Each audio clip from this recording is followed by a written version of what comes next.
Hey everyone, welcome back to my channel. My name is Amanda, where I provide you with tools and resources that you need to move to Canada, life in Canada, and achieving your Canadian dream. If you like my content, go ahead and hit the subscribe button, click like, and tell your friends and family to come over here and join us.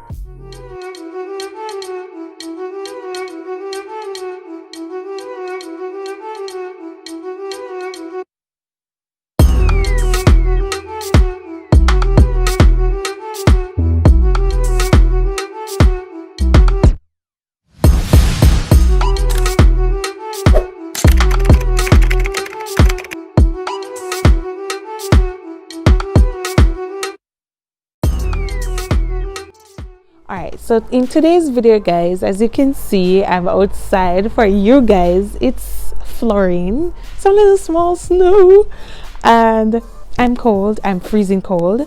So let's get on with this video. So in this video, we are going to be talking about what to expect when you first land here in the airport. I'm going to tell you based on my experience what I went through, and you can gauge what you will go through. So I traveled in the COVID-19 pandemic, and when I first landed in Toronto Pearson International Airport, basically you are told to go to customs. So the first stop I made was at customs. Customs is where you go and they'd ask you to show the declaration form that you'd have filled out on the airplane, and they also ask for your passport. After presenting these documents to them, then they asked me, what's the purpose of your travel? Of course, I said, I'm coming for school. And so that was the only thing that went on right there. They didn't ask me for like any documents or anything. At the time of my travel, it was not any long lines or anything. It was like straight to the person. So it was not anything lengthy. It wasn't a lengthy process. Because remember guys, at the time of my travel, the borders are still closed, and so because of this, you won't have a lot of trafficking or lengthy wait times. Also, at the time of my travel, it was not required of me to do a COVID-19 test. A lot of you guys are asking, where did I get the test done?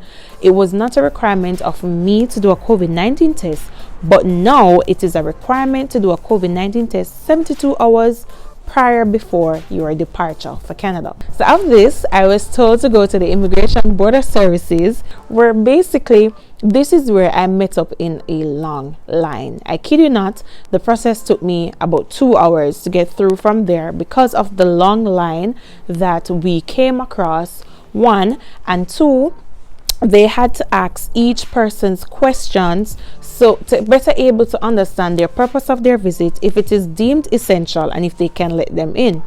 While I was in that line, I overheard two persons got sent back. So one of them, she was pleading with them. She was saying, hey, I'm here to see my son, and she even got her son on the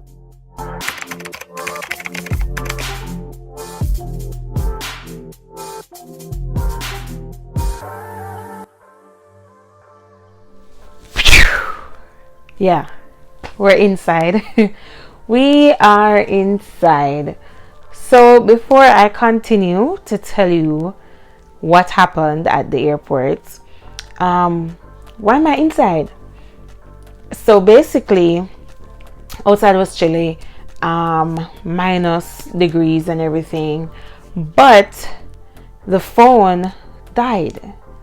We have an issue where our phones keep dying in the weather outside. I don't know what's up with that, but we had a full phone recording with outside, and then it just so we quickly came inside, and I quickly got some juice on the phone just to check to see if all of that talking was saved, and yes, thank you Apple, it was saved even though the phone died. So this is why we're now inside. I really wanted to like walk around and show you guys, but I guess I will have to wait until outside open up, or I don't even know what to say, because we're currently in a lockdown right now, guys. The province is on a lockdown right now. On top of it, we have a stay-at-home order, which means every single soul body should be home, and the only way you're outside is if it's essential. Supermarkets, pharmacy, hospital, that's it. Okay, anyways, back to the video. So as I was saying, so while I was in the line waiting, I overheard a lady, basically she was getting turned down. Immediately I felt really bad. I felt so bad. I felt so sad in myself. I started to feel nervous. I'm like, whew, oh my God, because in the back of my mind I'm saying, you know, you've reached thus far, I don't think they will turn people back. Like, really? Oh my God, they just took flights come here. But no, I was wrong. So basically she was calling her son. Her son was placed on speaker, because obviously they're not going to use their phone at the ear. So they told her, put it on speaker, and he was pleading with them, and they were saying, sir, no, the decision has been made. But what we'll do for you, we will pack up her suitcases in a room, in a storage room that we have upstairs, and we'll have a facility for her to stay overnight, and then we'll send her back on the first flight tomorrow morning. I'm like, in my mind, I'm like, what you're gonna do? I thought he was gonna say something like, let's try this process again, you know, but they really did do that, and they escorted her to some sitting area at the sides, and she was there with her suitcases, and she was really sad, and she walked off. Another scenario, when I was at the window, 2 windows down, this gentleman, he was being denied too. He was being denied entry into the country, you know, but his, based on what I overheard, his was a little different. He was being denied, which I really don't understand. He was being denied because of some missing documents on his end. Apparently he's trying to call to get those documents, you know, and basically it wasn't like that. He would have to go back home, go to the different institutions or wherever, and get the documents. But then he was granted the opportunity to come back. So I heard him say, okay, I can just go back and get it and then come back tomorrow. And they said, okay, yeah, you can do that. So what we'll do for you, we'll put your stuff in a facility, storage for overnight, and you can, they told him the same thing. So based on what I heard, he missed some documents to support his whatever it is, and at least he's getting to come back. But the other lady, they told her no. I really don't know why, but yeah. So this is why I'm saying to you, please ensure at the time of your travel, you call if you can ahead of time. You check the website. I'm gonna link the website below. Constantly checking it for updates, because every day there's an update. When I was traveling, it wasn't mandatory. It wasn't a requirement to do a COVID test, but now it is a requirement to do a COVID test prior to traveling. So constantly check that, guys. Constantly be updated with what's going on their website. So I was at the window, and basically, to be honest, I didn't get any much harassment, or I was just asked jokingly which one of us is here for school, because you had me, my husband, and my daughter there, and we all laughed, and I said it's me.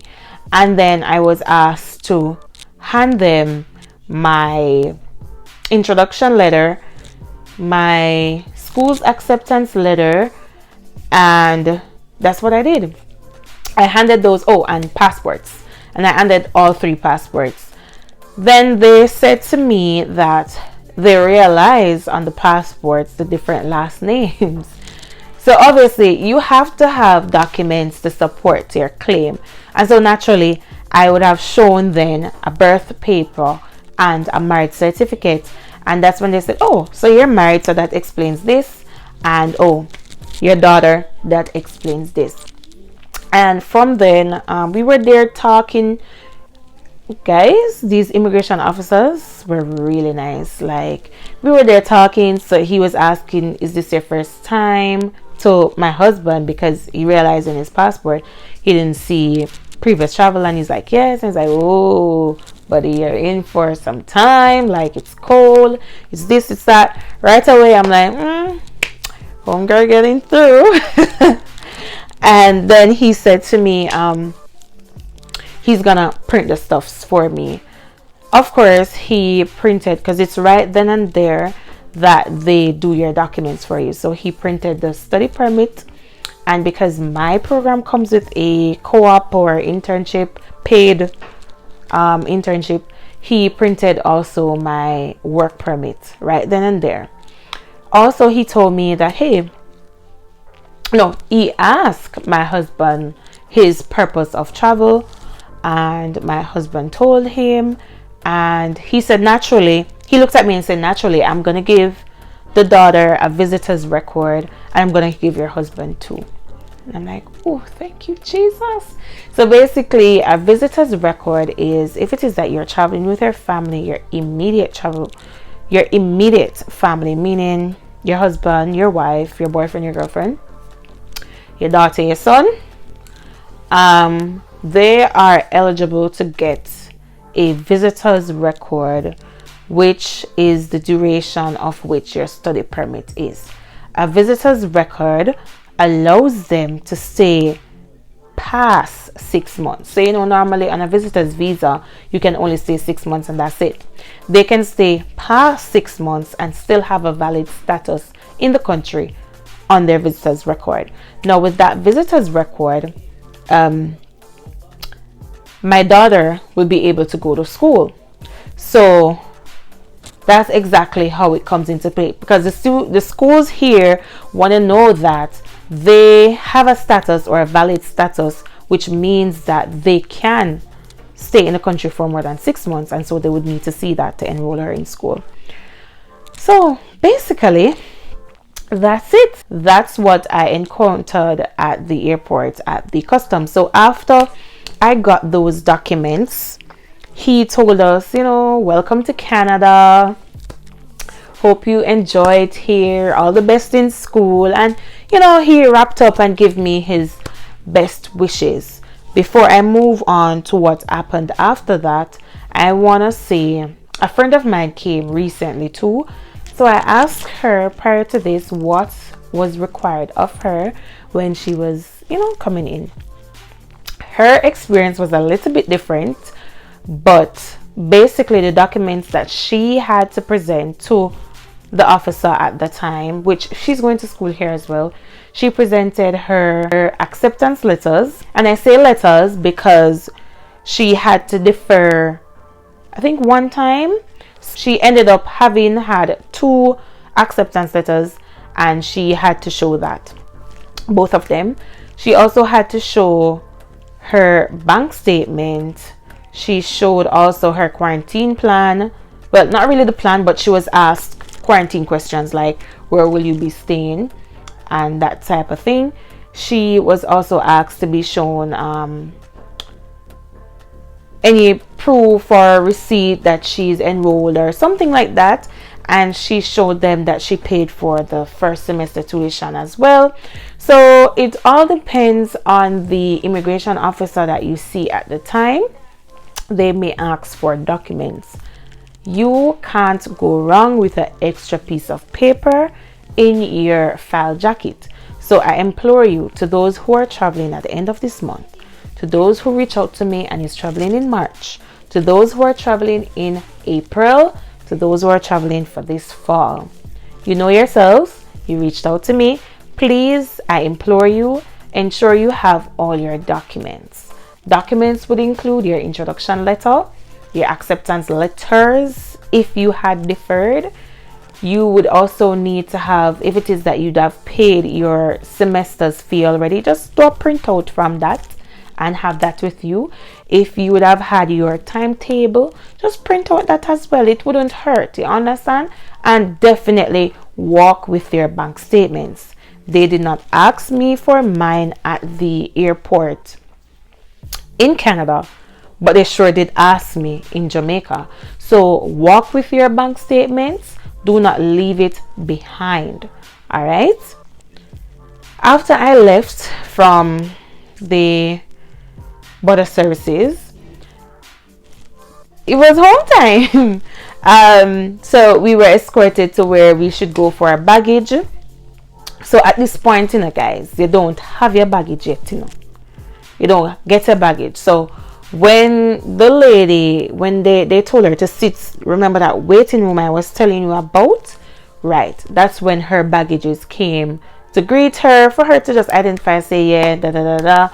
And because you remember, it would have had their tag on your name. They didn't even let her go for it. They sent whomever for it, and she said da da da da, and they said okay, we're gonna keep it in the storage room. So it was at this point now we were able to go to the baggage claim to get our bags, and you can see that clip on my family channel at the Macintosh Life on YouTube, where we started to open it and we were getting ready and we were relieved and everything. So basically that's what happened thereafter. So guys, so thank you for staying out with me on episode 2, what happens during your first landing in Canada. I really hope this information helps. I really hope it do. I hope it puts you in the mindset or the mind frame of what to expect. Now, my experience and your experience will be totally different. It may not be, it will be similar, not the same, but at least it can guide you to know what type of questions they'll ask you, what type of documents they may want. And please, I'm begging you, know the name of your school, know the name of your program. You don't want them asking you what program you're doing and you're bucking and stuttering, and no, because they do read body languages too. All right, so that's it for this week. I really hope you guys enjoyed it, and I really hope you guys jot down your notes. If you have any questions that you are unclear about on this episode 2, please write your questions down below. Any questions you may have, write it down below, or you may find me on Instagram at Astu by Amanda. So because I've started school, it gets really hard. I have a lot of assignments. So what I decide to do, I am gonna screenshot all the questions that you have below, because I will not get to answer everyone, and I'm gonna do a video. I'm gonna do it the last Saturdays of every month from now on, I think starting February, of all the questions that you may have asked that I think is worthy to be benefited by others. So in that way, I'll be answering your question, but I'll be answering everyone's questions too, because maybe somebody was thinking about it. So I plan to do that. I still plan to answer in the comment section. So yeah, all right guys, bye. Stay tuned for next week. Next week, you don't want to miss next week, episode 3, where I, Amanda, come and talk about my study permit application story. Next week is a big one, guys. I'm gonna take you from before applying to school to after I got through to the embassy. You don't want to miss that story. You don't want to miss it at all. You don't want to miss next week, and after my story, you don't want to miss the other week after, because I will be breaking down these processes for you so that you can start your process too. Thank you guys. Bye. See you next week.